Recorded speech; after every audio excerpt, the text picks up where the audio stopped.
आत्मा के अंदर का हो, अंतर आत्मा के अंदर का हो ना, तो मोक्ष मिल जाता है। और सत्संग अगर भारिया हो तो मानव को सत्संग के बदले में आडंबर मिलता है, और जो मानव आडंबर में रहता है ना, वो मोक्ष प्राप्ति नहीं कर सकता। आडंबर का त्याग करके जो निश्चल भक्ति कर लेता है, बड़ी सुंदर कथा आती है भक्त बाल में, किसकी? सदन कसाई की। भक्ति ऊपर नीचे के चरणों को नहीं देखती, भक्ति तो भाव देखती है।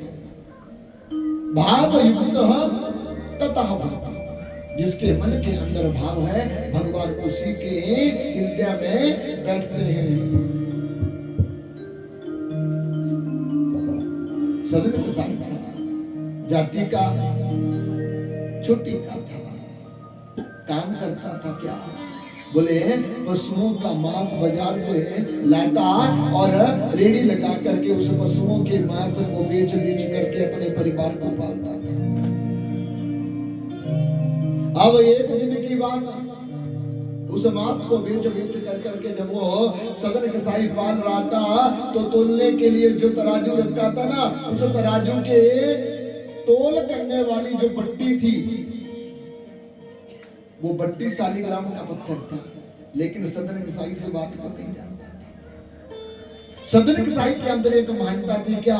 वह कभी झूठ नहीं बोलता और कभी तोल में गड़बड़ी नहीं करता, जिसके साथ भी रहता ईमानदारी के साथ रहता था।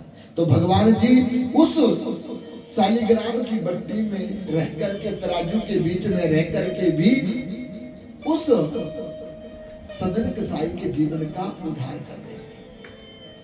अब क्या हुआ कि एक दिन वो सदन कसाई मांस तोल रहा था, और मांस तोल करते करते अचानक से उस जगह से एक संत गुजर गए, और संत की नजर तराजू के पलड़े पर पड़ गई। जब तराजू के पलड़े पर नजर पड़ी तो क्या हुआ? बोले ये सदन कसाई कितना मूर्ख है, शालिग्राम भगवान से मांस तोल रहा है। मन ही मन में संत ने कहा, इसको मालूम नहीं होगा कि ये क्या है, इसलिए थोड़े आगे बढ़े और फिर मन किया, बोले किसी को राह में लगाना भी एक तीर्थ है। आज का जमाना तो करीब कैसा आया है, अगर कोई रास्ता पूछता भी है ना, तो मान लो अगर वो सीधे रास्ते से जा भी रहा होगा तो लोग उसे उल्टे रास्ते में लगा देते हैं। ऐसा व्यक्ति तीर्थ व्रत कर करके भी पुण्य प्राप्त नहीं कर सकता। झूठ का अवलंबन करने वाला व्यक्ति कुंभी पाक नरक में जाता है। संत पीछे हटे और हट करके सदन कसाई के पास खड़े हो जाते। सदन कसाई ने बड़ा ही अनोखा दृश्य देखा। बोले जिस मांस बेचने की दुकान में मांस खाने वाले लोग आते हैं, मांस लेने वाले लोग आते हैं, आज उस सदन कसाई के भाग्य देखो, उसके दरबार पर, उसकी कुटिया में, उसकी दुकान में एक संत आ गया। जब ये पाया तो सदन कसाई आए हुए संत का बड़ा आदर सत्कार करता है, चरणों में झुकता है, बोले दूर रहो, पास मत आना। सदन कसाई ने दूर से नमन किया, बोले महाराज आज मेरी कुटिया में आने का, पधारने का कैसे आपने मन में सोच बनाई, कैसे आना हुआ? तो संत ने कहा, बोले महाराज मेरे आने का कारण और कुछ नहीं है, लेकिन तुम मुझे वचन करो कि जो तुम दोगे, जो मैं मांगूंगा तुम दोगे और मुकरोगे नहीं।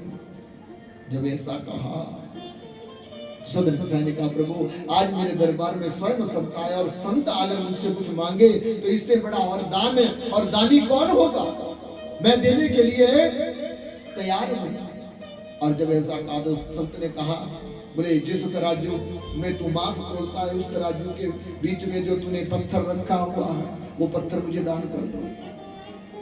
सदन कसाई ने कहा, महाराज ये पत्थर दान तो मैं कर दूं, लेकिन इस पत्थर के दान करने के बाद मेरा परिवार भूखा मर जाएगा। क्यों?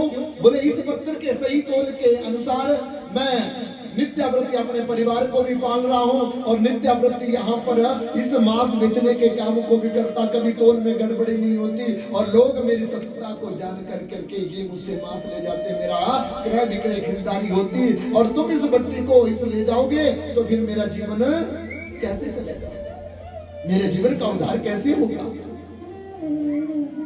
संत ने कहा, तूने वचन दिया हुआ तुझे देनी पड़ेगी। सदन कसाई ने कहा महाराज अगर तुम्हारी यही इच्छा है तो बट्टी उठाई तराजू के बीच में और संत की झोली में डाल दी। जिस दिन से बट्टी सदन कसाई के पास से गई उसी दिन से सदन कसाई के कार्यक्रम में अपने मांस बेचने के कार्य में विघ्न पड़ने लगे और जो सदन कसाई उस मांस बेचने के काम से 5 परिवार के सदस्यों को पालता था, आज पहले दिन घाटा खा करके वो बिना कुछ लिए घर चला गया। दूसरे दिन फिर जो पैसे बचे थे मांस लाया बेचने के लिए लगा, लेकिन जितना पैसा मांस लाने के लिए लगा था उतना पैसा वो बेच करके प्राप्त नहीं कर पाता। अब सदन कसाई करते करते जब 5 दिन व्यतीत हो गए तो सदन कसाई के बच्चे भूखे मरने लगे। पत्नी भूख के कारण रोने लगी और ये रोने की आवाज सदन कसाई के बच्चों के पेट की भूख भगवान जी को सुनाई देती है।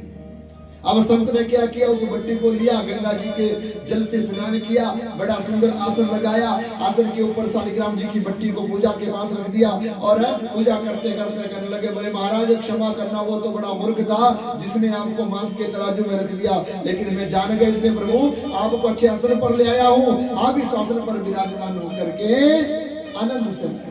लेकिन भगवान जी को कहा, मैंने कल भी कहा था भगवान जी को अभिमान के अनुसार अगर तुम दक्षिणा में सोना भी दान करते हो तो भगवान जी को वो भी प्रिय नहीं लगता, और भाव से अगर तुम फूल भी चढ़ा देते हो तो भगवान को प्रिय लगता है। अभिमान के द्वारा सुंदर आसन पर धारे हुए सकता उस शालिग्राम जी को जब रखा तो संत शालिग्राम को पाकर के बड़े खुश होते हैं, लेकिन वो शालिग्राम खुश नहीं है। रात को स्वप्न दिया, बोले महाराज महात्मन तुम मुझे जानते हैं, इस बात का मुझे पता है, लेकिन तुम मुझे वापस उसी ही सदन कसाई के पास छोड़ दो। अगर तुम उसे नहीं छोड़ोगे तो उसका परिवार भूख से मर जाएगा। और करते करते 5 दिन तक वो शालिग्राम की बट्टी उस महात्मा को स्वप्न देती रही, और जब 5 दिन तक स्वप्न का ध्यान उस मुनि ने नहीं किया तो 5 दिन में बालक जब मरने की कंडीशन में आ जाते हैं तो एक दिन रात के समय में वो महात्मा अपने बिस्तर पर सोता और नीचे गिर जाता, अपने बिस्तर पर सोता और नीचे गिर जाता, फिर अपने बिस्तर पर सोता नीचे गिर जाता। आवाज आई छत से, बोले महात्मा मैं तुझे 5 दिन से समझा रहा हूँ, मैं जिस जगह पर था उसी जगह पर मुझे वापस छोड़ दो, नहीं तो तुम्हारा अंत कर दूंगा। सदन कसाई के पास ही रह करके मैं अपने जीवन को सफल मानता हूँ। संत ने कहा महाराज वो तो मांस बेचने वाला है और मैं तुझे यहाँ पर आसन पर रखे हुए तेरी अच्छी तरीके से खातिरदारी पूजा कर रहा हूँ, उसमें तुझे कांटे चुभ रहे हैं और तू उन कांटों के बीच में रह करके अपने को बड़ा सुखी मानता है। बोले तेरे बिछाई हुई फूलों की सेज में अभिमान है और उन कांटों में प्रेम है, इसलिए मैं फूलों का त्याग करके उस कांटे के पास जाना चाहता हूं, लेकिन मुझे छोड़। संत ने कहा तू कोई देवता है, तू सामने प्रकट हो। जैसे ये कहा तो शालिग्राम के बीच में से सत्यानारायण भगवान प्रकट हो जाते हैं। बोले सत्यानारायण भगवान की। जैसे ही प्रकट हुए तो मुनि जो थे महात्मा जो थे वो डर जाते, बोले अभी जा करके इस बात का भेद मत देना और मेरी बट्टी को उसी सदन कसाई के पास छोड़ करके। सदन कसाई घर में सोया है, बच्चों को भूख नहीं आ रही है, पानी पिला पिला करके बच्चों को सुलाया है। पत्नी भी अपने पति के चरणों की सेवा करती करती चिंता में मगन है और रो रही है और रोते हुए आंसू अपने पति के चरणों में गिर रहे हैं। पति को भी नींद नहीं है, लेकिन परिवार को पालने के लिए पति वो सदन कसाई भांगा बना करके सो गया है, ऐसा महसूस करा रहा है। पूरा परिवार दुखी है और वो मुनि उस शालिग्राम की बट्टी को लेकर के जब आए तो दरवाजे से आवाज लगाई, वो सदन कसाई तू सोया है, सुबह हो गई उठ जा। जैसे आवाज लगाई तो सदन कसाई को तो नींद आ गई है और सदन कसाई की पत्नी उठी और उठ कर करके बाहर आई। बोले महाराज तुम कौन हो, आधी रात को क्यों आए?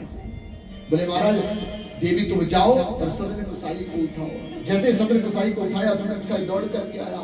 बोले कोई संत 12 बजे के समय पे यहाँ आए। संत से पूछा तुम कौन हो?